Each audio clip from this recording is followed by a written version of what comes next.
با سلام و درود. حال خبرهای از اوکراین میرسه که زلنسکی در روزهای آخر ترسیده از ارتش که کودتا نکنه، کدام کار نکنه، دست بسته مرا به کسی تسلیم نکنه. ولی وقتی که شکست میاد هر نوع ترس میاد و همزمان از فروپاشی همزمان یعنی یک جایی ناتو و اوکراین حال پیش بینی وجود داره. اگر اوکراین فرو می باشه ناتو هم فرو می باشه، به خاطر اینکه جنگ اوکراین فلسفیش جنگ با ناتو است. روسیه گفته است که اتحادیه اروپا و بریتانیا حال برای ما در کل، هم در سطح جهانی و هم در عرصه تجارت و هم در عرصه جنگ اوکراین غیر قابل اعتماد هستند. موضع روسیه در برابر اروپا سخت‌تر شده میره، چرا جنگ بود، برنده جنگ شد، برنده اقتصاد جنگی شد. دیگران تعرض میکنه، در جای حمله میکنه اقتصاد خراب میشه. این برعکس در روسیه اقتصاد رونق گرفت. بنان حال میگه که اتحادیه اروپا و بریتانیا هرچی که میگن برای ما هیچ اعتماد ارزش نداره، غیر قابل اعتماد است. خب حالا حضور نیروهای اروپایی در اوکراین مگر ممکن است؟ نه خیر. روسیه نمیمونه اینا رو به عنوان یک هدف میزنه. این چیز غلط است. رئیس دفتر امنیت ملی پولند گفته است، نامش هم داریوش لوکوفسکی است. جالب، داریوش لوکوفسکی هشدار داده که کشورهای اتحادیه اروپا نمیتونن که به اوکراین نیرو اعزام بکنن. واقعا مفت نیست. نیرو تنها خودش نیست، تمام لوازم لوجستیک و ادوات جنگی داره. نه این اشاره کرده به آلمان، میگم شما به آلمان نگاه بکنید، تنها یک لشکر آماده اعزام داره. در کل مو آلمان که چقدر به خود مینازه، یک لشکر آماده داره و تو همین مثلا مستلزم تلاش‌ها بیشتر است که ما آماده شویم. میگم آمادگی ندارین چی خوب آدم میتونیم ما میریم در اوکراین مستقر بشیم. نخست وزیر بریتانیا گفت خوب میگه، اون پیشتر ما یادآوری کردم که ما در صورت لزوم آماده اعزام قوا به اوکراین هستیم. خب این چند دفعه خب گفتم، این ما به شما گفتیم اگر اینا جرأت کردن، این ما به عنوان یک به اصطلاح ناظر اوضاع و حوادث معذرت میخوایم که از اینکه میگیم که اینا جرأت این کار ندارن. لوکوفسکی میگه که یک نیروی 100,000 نفری چیزی نیست که اروپا بتونه به میدان بفرستد. شما چی میگین؟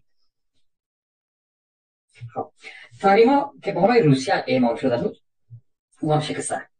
چرا؟ خانم ما شما دیدید مثلا لوله گاز نورد استریم 1 نورد استریم 2 را انفجار دادن تا گاز روسیه نرسه به اروپا. سر از اما گپا امریکا گفت که تحریم میکنه، روسیه تحریم شد مکمل. رفتن گفتن ما از قطر گاز میگیریم. از کجا میگیریم؟ از حالا روسیه دوباره بزرگترین تامین کننده گاز اتحادیه اروپا شده. ما که میگیم اتحادیه اروپا جرأت نداره بر علیه روسیه نیروهای نظامی اعزام بکنه، یک دلیل واقعی وابستگی از اینا وابستگی کاملشون به گاز روسیه است. غیر از او که مثلا راکت های اسکندر یا در هر جای کشف میکنه میزنه خاک دود میکنه، غیر از او این از نظر وابستگی به انرژی روسیه یا این کار نمیتونن. 1.84 میلیارد یورو مجموع گاز وارداتی اتحادیه اروپا از روسیه است. این سالی که گذشت 2024 ما شما فکر میکنید که بیخی رابطه قطع از خلاص است. نه، ورزش 1.80 به اصطلاح 1.84 یعنی 1 میلیارد و 800 میلیون یورو اینا گاز خریدن. خب به این ترتیب رقم تا 45% بیشتر از ماه پیش است. 41% بیشتر از سال یعنی 2023 است. میبینید که اینا لفاظی میکنن، فقط تبلیغات میکنن. سهم روسیه در واردات گاز اتحادیه اروپا به بلندترین حد خود رسیده.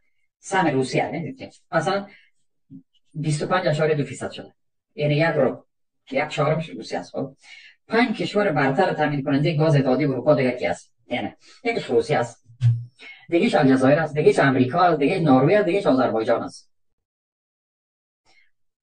بنان این وابستگی اتحادیه اروپا اینا رو نمیگذاره که در جای زور بگوید. در اوکراین حال یک بی‌اعتمادی خلق شده، یک شکاف ایجاد شده بین جنرال ها و رئیس جمهور.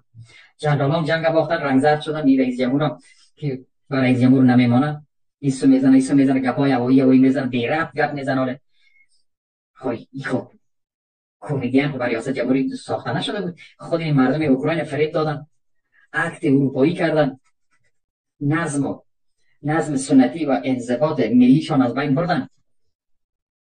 یک چند تا آزوف آمد کلش از اتحادیه اروپا از اونجا مردمای مخشوشی شدن متعصب افراطی گردنشان پشت گردنشان سینهشان شانهایشان تتو کردگی گشتم و اصطلاح چیزای ادلر فکر کردن که چی حالا که جنگ باختن شروع به تنش با جنرالا کردن حالا کل یه از اینا میترسن این جنرالا نشه که کدام کار بکنن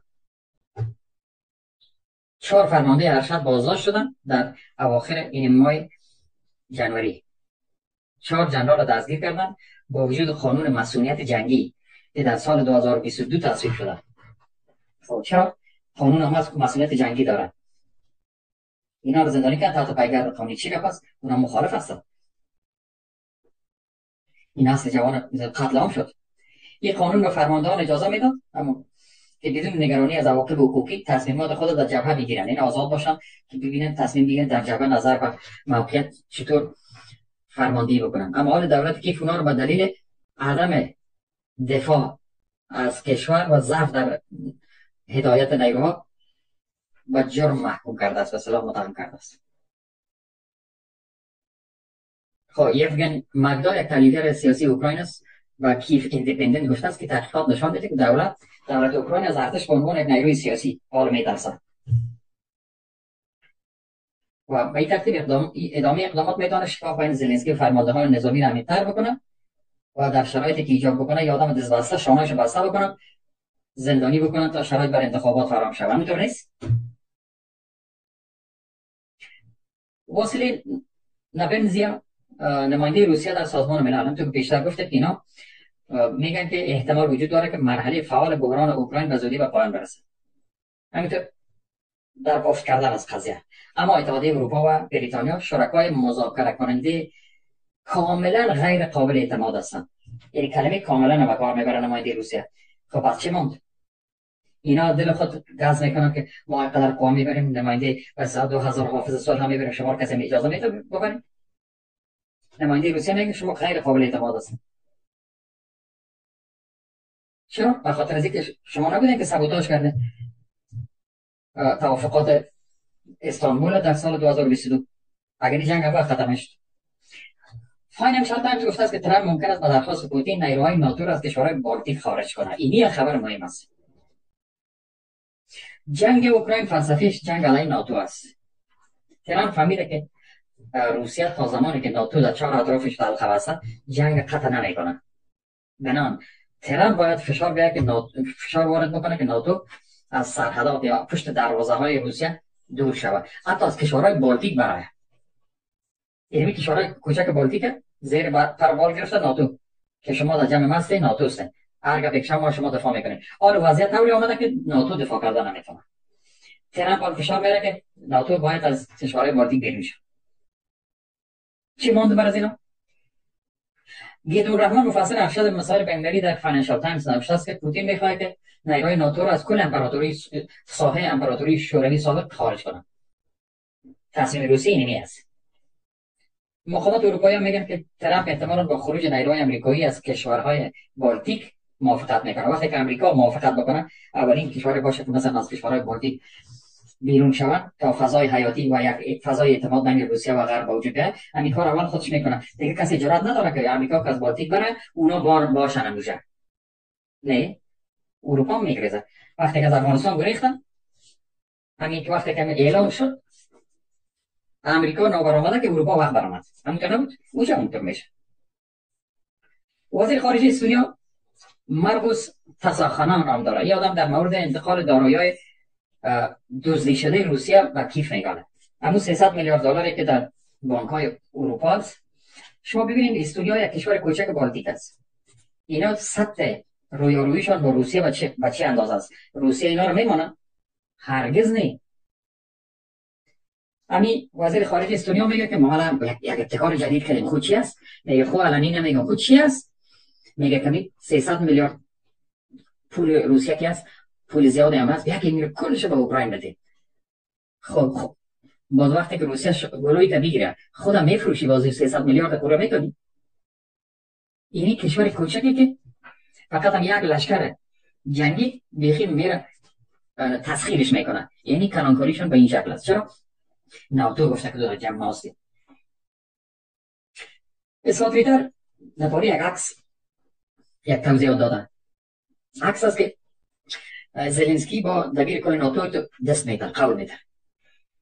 اسکات ریتر امریکایی نوشته کرده که ناتو و اوکراین همزمان ناپدید میشن. همزمان. خب افسر اطلاعاتی امریکاست اسکات ریتر. میگه عکس توسط خود مارک روتا دبیر کل ناتو که قول داده که زلنسکی عکس چاپ کرده در اکس. ریتر در جوابش در شبکه اجتماعی نوشته کرده که آخرین دبیر کل ناتو با آخرین رئیس جمهور اوکراین پس از شوروی دست میده. معنادار نیست؟ بسیار معنادار است. با این جمله ریتر تلویحاً اشاره میکنه که فروپاشی اوکراین به عنوان یک جغرافیا ارتباط ناگسستنی با فروپاشی ناتو دارد. جالب. خب تحلیل ریتر بر اساس چند واقعیت کلیدی است. یکی تضعیف ناتو است. ناتو ضعیف شده. و دلیل بحران اوکراین دچار مشکلات فزاینده است. در برابر روسیه اینا خودم تصاوب نداشتن. این ائتلاف دیگر توانایی حفظ وحدت خود در زمینه تامین مالی و حمایت نظامی از اوکراین نداره. مثلا سلواکیا با اینا نیست. در جنگ اوکراین مجارستان مخالف است. به این خاطر اینا یک وحدت نظر وجود نداره. امریکا تمایل کمتری داره برای تامین مالی اوکراین، خلاص همه چیز قطع کرده. و اروپا ذخایر تسلیحاتی را قبلا در 3.5 سال کاملا از دست داده، خودش با اوکراین روان کرد، او شد. از این خاطر میگن ریتر میگه که ناتو فرو میکشه همزمان با فروپاشی اوکراین. دیگه که اوکراین توان ادامه جنگ از دست داده، در حال عقب نشینی دائمی است. یعنی بسیج نیروها کار میکنه، کش میکنه، از هر طرف سرباز میگیرن، لشکر آرایی، یک نتیجه نداده. باز هم اینا با کمبود شدید نیروهای نظامی رو بروستن. سقوط اودیوکا و اوبلدرا و دیگه مناطق نشان داد اینا به تحلیل رفته میرن. دیگه چیزی که بود وعده‌ای که ناتو به اوکراین داد هیچ کدامش عملی نشد. اینا به خودم یک کلاه دروغ از سرشان گذاشته بودن که ما شما رو به عضویت ناتو در میاریم. اوکراین که خوشحال که حال خیلی قدر قوت‌های نظامی از آزوفات و کشگیر یعنی سر روسیه حمله میکنیم و اما آرمان‌های تاریخی خودم میرسیم و دیگه ما عضو ناتو هم هستیم، بر ما کار مشکل دردسر پیدا نمیشه. نه در کسی اینا رو در ناتو پذیرفت و نه جنگ بردن. آلمان فروپاشی در کشور در حال فروپاشی. امریکا سراسر اعلام کرده که اوکراین نمیتونه عضو ناتو باشه. پیوستن اوکراین به ائتلاف بر حل مشکلات نیست، بیشتر دامن میزنه به جنگ بیشتر. تایید تحلیل ریتر این است که خود اظهارات مارک روتا دبیر کل ناتو تایید میکنه تحلیل اسکات ریتر. مارک روتا به زودی ریاست ناتو رو به دست میگیره. با صراحت میگه که ورود اوکراین به ناتو هیچگاه پیش شرط به صلح نیست. خلاصه. این به ایمان است که اوکراین در موقعیت ناامید کننده قرار داره. ناتو قصد نداره رو درون خود بپذیره که به قیمت دشمنی با مسکو تمام شود چیز نه.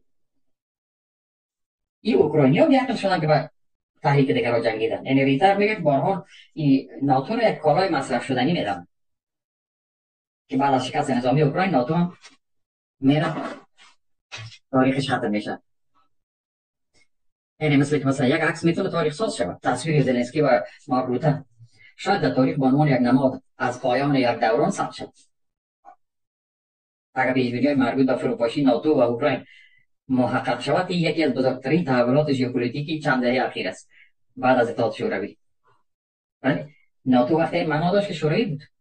وقتی که شوروی نبود ناتو کاربردش چی بود؟ کاربردش کشورگشایی بود، زورگویی بود. آن به نقطه‌ای رسیده که زور گفتن نمی‌تونه. چرا؟ روسیه بعد از این همچنان به عملیات نظامی خود ادامه خواهد داد. یعنی غرب در مقابل یک حقیقت انکارناپذیر قرار گرفته. ناتو در شکل فعلیش ممکن است تا دهه آینده دوام نبیاره در شکل فعلی. اوکراین خود در رفته است.